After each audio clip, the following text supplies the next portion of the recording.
Funding for the Maddy Report is made possible by grants from the California Emerging Technology Fund, leaders in the quest for digital equity. The James Irvine Foundation, committed to a California where all low-income workers have the power to advance economically. Fresno State Associated Students, Inc., students serving students. BNSF Railway, moving our economy for 160 years. And The Wonderful Company. The Maddy Report is also made possible thanks to contributions from Harris Ranch Inn and Restaurant and E&J Gallo Winery. From the Maddy Institute, the Public Policy Institute for the Valley's 4 public universities, this is the Maddy Report with Executive Director of the Maddy Institute, Mark Keppler. Welcome. Well, it's not like we haven't been here before. From 2012 to 2016, we also experienced a severe drought. What, if anything, has that experience taught us to deal with the current drought? Our guest is LEO's expert on water issues, Rachel Ehlers, who has taken a close look at this issue and is here to report about it. Welcome back to the Maddy Report. Thank you so much for having me. So let's first of all talk about the current conditions. Just how bad is the current drought? It's pretty bad. We got less than half the amount of rainfall we typically get in an average year. Actually, this is the 3rd driest year on record since the state started measuring. And even though it's only our 2nd consecutive dry year, so kind of year 2 of this drought, we're already seeing some conditions that are as bad as like year 3 or year 4 of our most recent drought. So, for example, the amount of flow in our rivers. And our large statewide reservoirs are at about 40% of their average levels for this time of year. So, it's pretty concerning. Yeah, I was noticing that, the snowpack in your reports was about 9% of normal for this time. It's just incredibly low. So obviously, major crisis on lots of levels. What has the state done in response to the current drought? We've taken quite a few steps already as the conditions have escalated over the summer and early fall. The governor declared a drought state of emergency back in April for 2 counties and then revised it in May and then again in July. So now 50 of our 58 counties are covered by a drought state of emergency. He followed that up in July, calling for Californians to voluntarily reduce water use by 15%. And the State Water Board has also ordered some unprecedented levels of restrictions on how much water can be diverted from our rivers and streams. There have been massive reductions in water deliveries through the state and federal water systems to farmers primarily. And then the legislature has also appropriated a significant amount of money in this most recent budget, over $3 billion for drought response and water resilience. Yeah, it's one of the things with farmers, a lot of them now have crops that they have to water, almonds, for example. It's not like they have tomatoes where they can take them out of production. They have to water these to keep them. So that creates a whole other issue. But right. Let's talk about the last drought for a second. What were some of the state's short-term response? There's long-term response and short-term responses. What were kind of the short-term responses to the last drought? Yeah, the state spent over $1 billion in some of those short-term response. And actually the biggest category was in fire protection and fire response, because as we saw during the last drought, we're seeing again already this year, dry conditions lead to more severe ignitions in our forests. But there were also some pretty significant efforts related to emergency drinking water shortages during the last drought. We had thousands of households lose their water when their domestic wells went dry or became contaminated. So there was quite a bit of spending trying to respond to some of that. And then also water conservation. The state spent funding both in the agricultural sector to try and do irrigation upgrades, more water efficient, but also in the residential sector, things like, giving rebates for taking out your lawn and replacing it with more drought resilient landscaping. Yeah, it's they do talk about that, and you see that in a lot of communities. LA, for example, has done a really good job of converting a lot of lawns to these low use water type situations. But ag uses about 80% of the water in the state. Residential is much smaller use, so that's an issue. Yeah. So, what are some of the long-term responses by the state to deal with the drought? Yeah, so during the last drought, paired with that $1 billion in kind of the shorter term immediate response, there was also over $2 billion spent to try to build infrastructure that will increase our water supplies for the longer term. So that's things like building water recycling plants or facilities to clean up groundwater.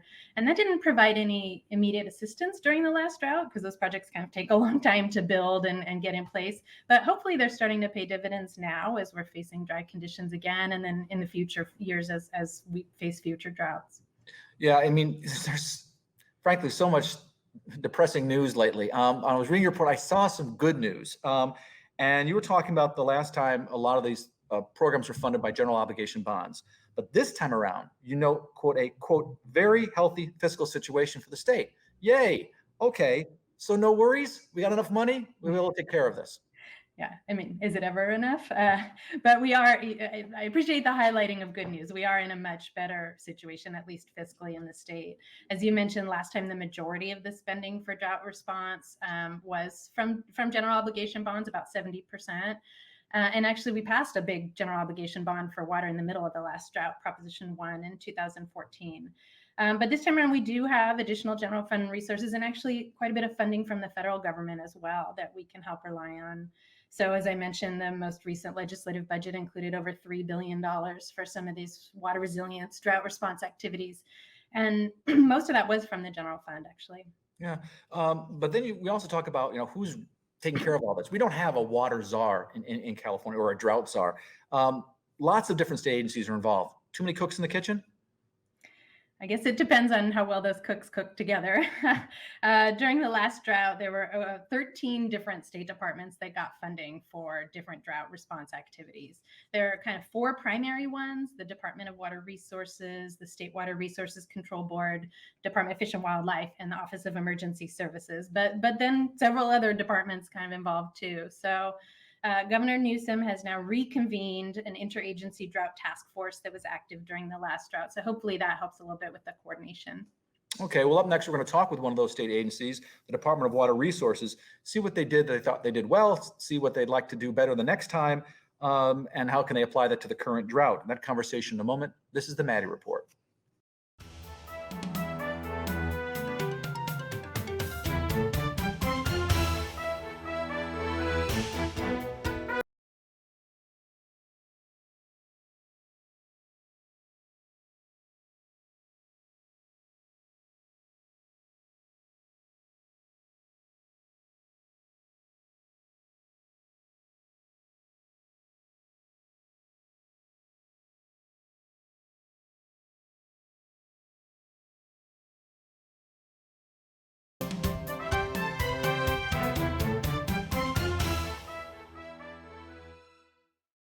Welcome back. I'm Mark Keppler with the Maddy Institute. As noted earlier, there are a lot of state agencies that are trying to address the drought issue.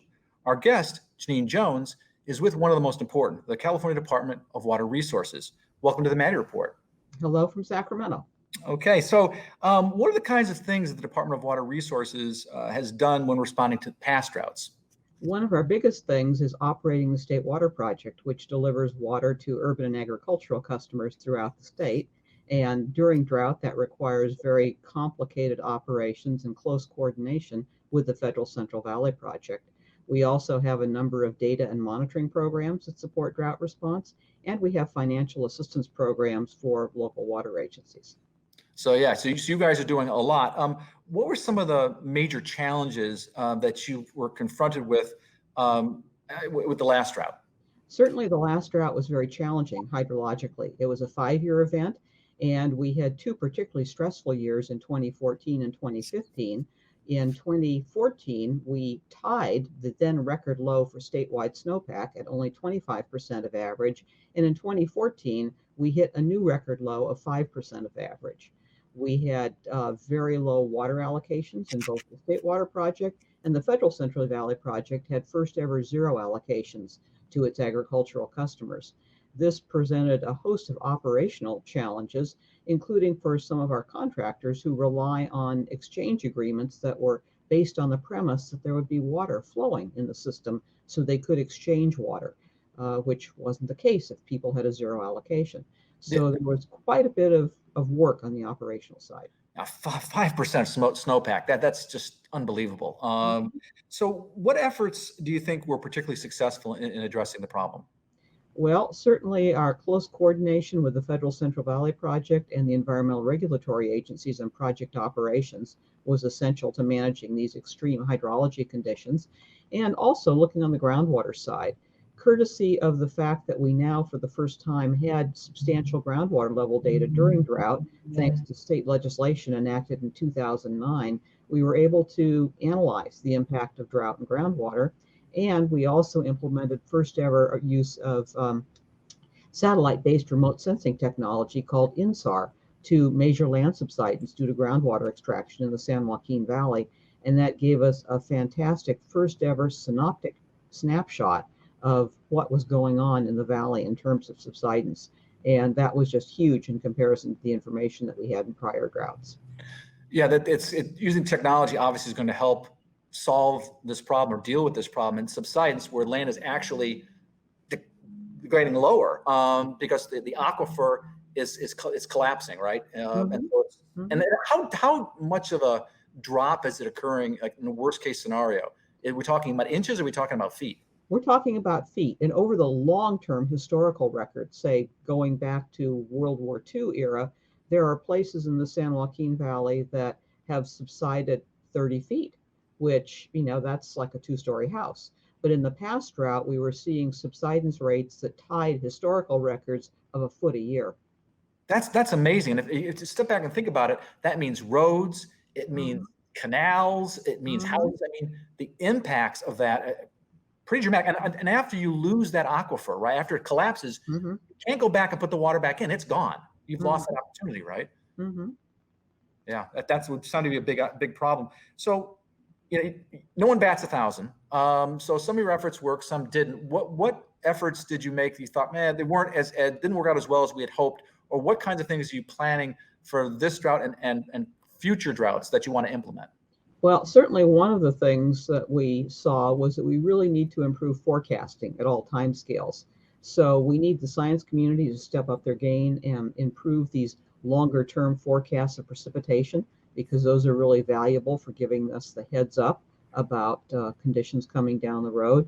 We need to improve our runoff forecasts, because our runoff forecasts were not, the methodology that's used was based on the assumption of historical conditions. And those historical conditions are no longer valid when you only have 5% snowpack and record warm temperatures. So that's another item. Yeah, lots to look at. Well, I want to thank Janine Jones with the California Department of Water Resources for joining us. Up next, what were some of the major policy changes that got us through the last drought? Are they enough to deal with the current drought, or do new policy changes need to occur? That conversation in a moment. This is the Maddy Report.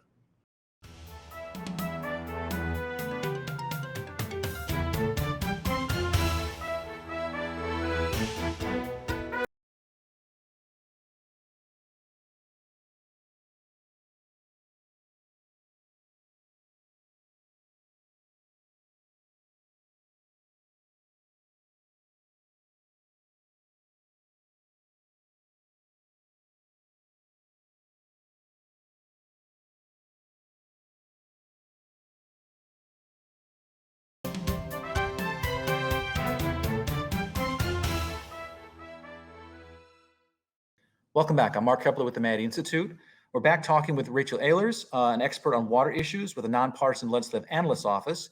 So Rachel, I want to ask you, in addition to more funding, the state's response to the last drought included some pretty important policy changes.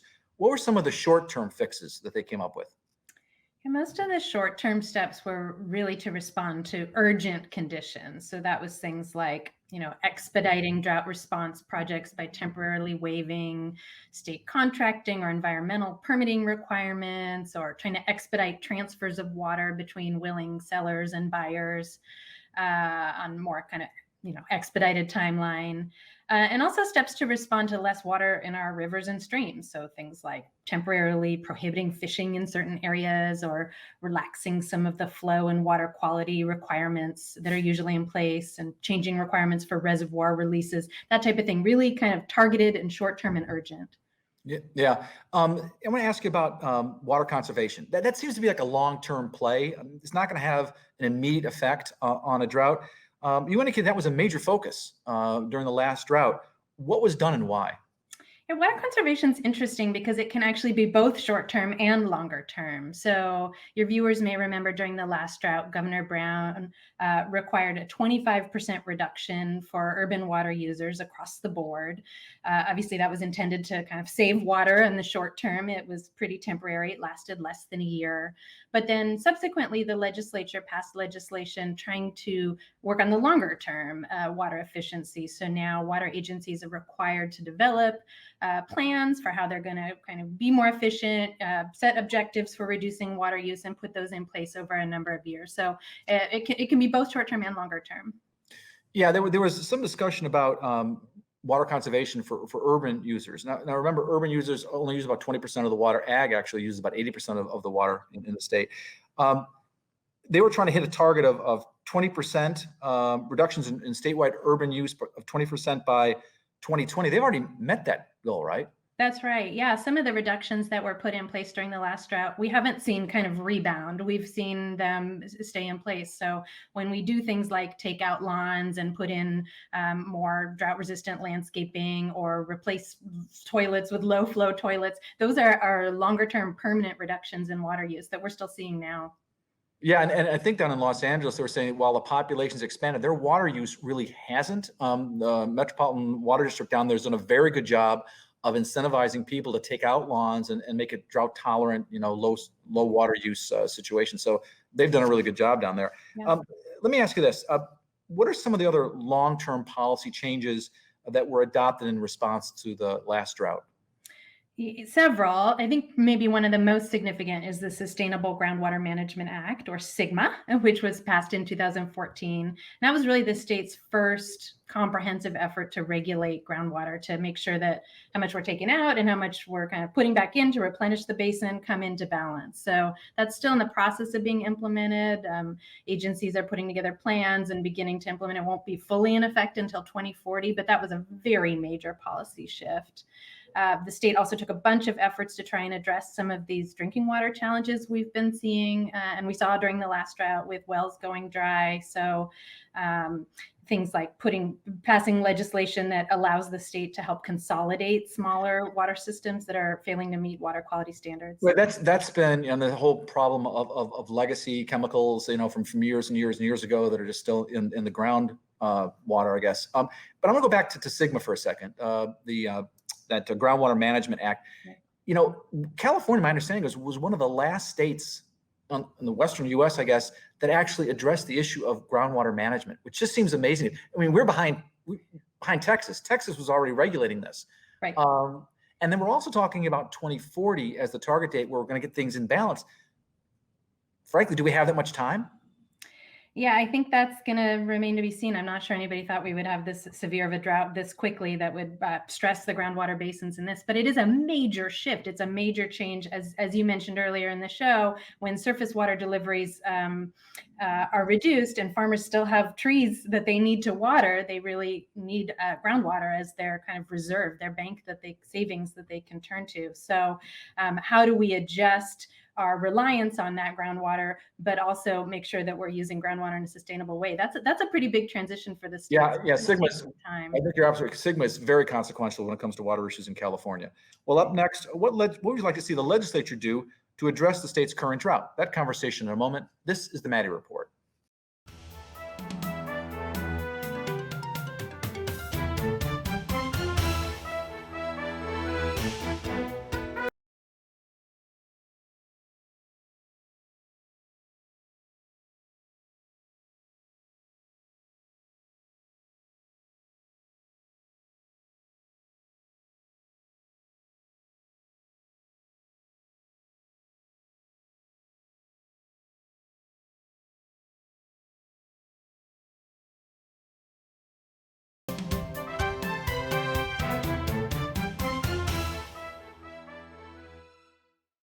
Welcome back. I'm Mark Keppler with the Maddy Institute. We're talking with Rachel Ehlers, who is with the non-partisan legislative analyst office, about what her office thinks the legislator might want to consider to address the current drought situation. In short, what successful past practices should be replicated or expanded, what previous mistakes should be avoided, and what early intervention should occur to make sure this dry spell doesn't become a crisis. So one suggestion you have is to take action quickly to mitigate the effects of the drought. Seems pretty logical. Can you give us an example? I guess one of the silver linings of having such a severe drought in recent memory is that we have a sense of what some of the impacts are likely to be now that we find ourselves here again. So, for example, we saw thousands of households lose water when their wells went dry during the last drought. We do have some new programs in place to try and address that on a longer term, but those efforts are kind of still getting up and running. So we should be prepared for wells to go dry again. We can do things like pre-positioning bottles and tanks of water in high-risk areas, getting contracts in place now with water providers, so we're ready to go. So we have, fewer delays when those types of emergencies hit, when we can predict they're probably coming. Yeah. What about the large water supply investments, water recycling or dam construction?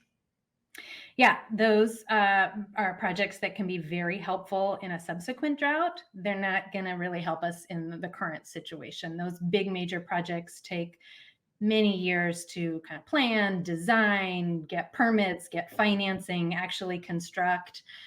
So we need to kind of be upfront about those types of projects are not going to help us in the current situation. It doesn't mean they're not worthwhile to do to help us in the future, but we need to kind of have a mix of the short-term and the longer-term strategies. Yeah, that makes sense. Talking about some short-term problems, one of the things you talk about in your report is the safe and affordable drinking water issue that occurs in a lot of these small rural communities, many of which are in the San Joaquin Valley. What are your recommendations?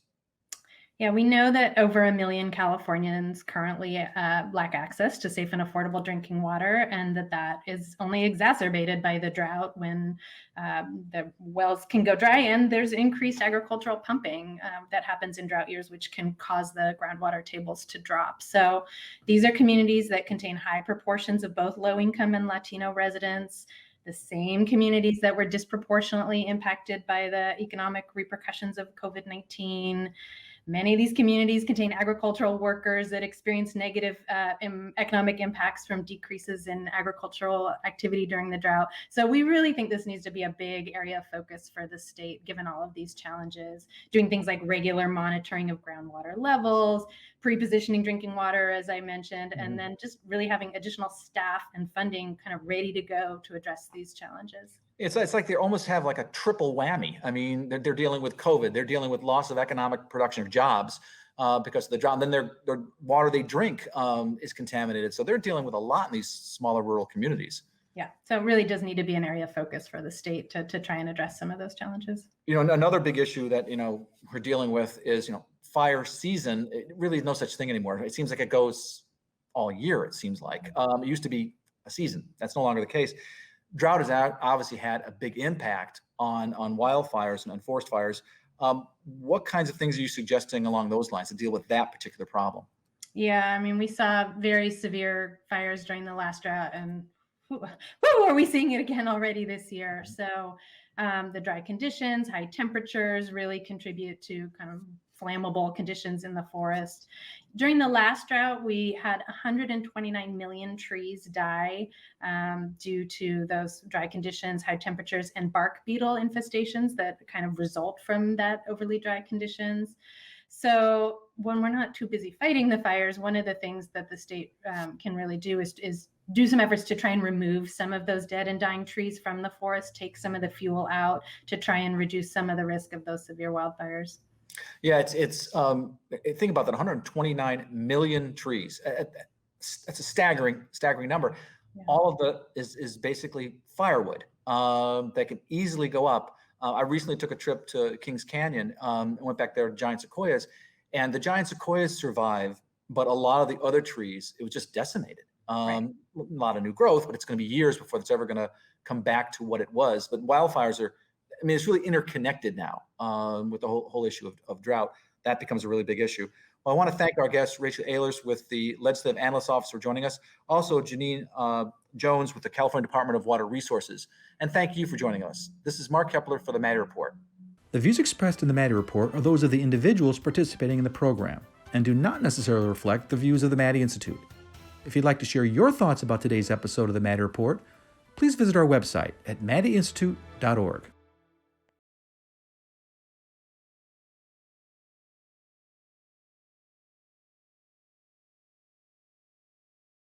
If you want to stay up to date on state and local politics, you can sign up for our free e-newsletter, the Maddy Daily, by logging on to our website at maddyinstitute.org.